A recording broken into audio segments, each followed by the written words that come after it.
the Irish presidency of the EU? Well, this conference is very important, firstly because of the issue that it is addressing. 7,000 children die every day from lack of nutrition. 870 million people throughout the world are hungry. That's almost twice the entire population of the European Union. And what this conference is about, it's about how we address the issue of hunger, how we look at the growing population of the world. It will increase to about 9 billion by 2050. We'll have to increase food production by about 60% by then. And at the same time, climate change is impacting on the growth of food. Will reduce food production by about 25%. So there's an interconnected problem here of hunger, food production, and climate change.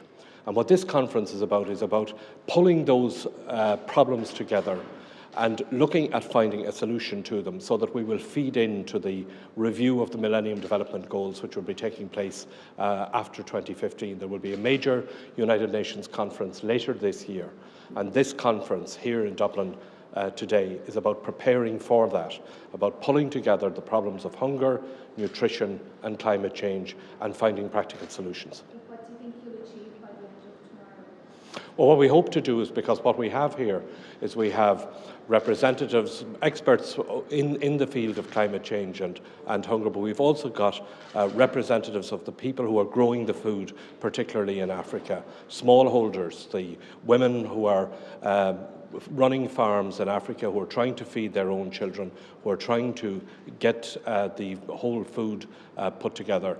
And what this conference is about bringing together the people who are working on the ground and policymakers in order to address the problem of hunger, undernutrition and climate change. Is it more difficult to find solutions given the economic problems that every country faces? Yes, it is, but I think that the economic problems that we face in developed Western societies are nothing compared to the huge problems that people have in making sure that they stay alive.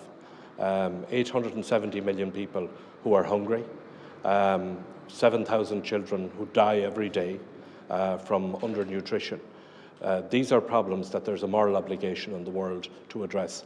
Ireland has a very strong track record in providing assistance, in addressing the issue of hunger. And I think we have that strong track record because we still have a memory in this country of what famine did to our people and to our nation. Are we doing enough, do you think? I think the world is not doing enough. I think that if you look around the world at the scale of poverty and hunger, we've certainly, there have been a lot of achievements. There's been a lot of work done in dealing with poverty and hunger over the past decade particularly. But we have to continue to do more because as long as there's a single child dying from hunger in the world, it is something that we all have to take responsibility for.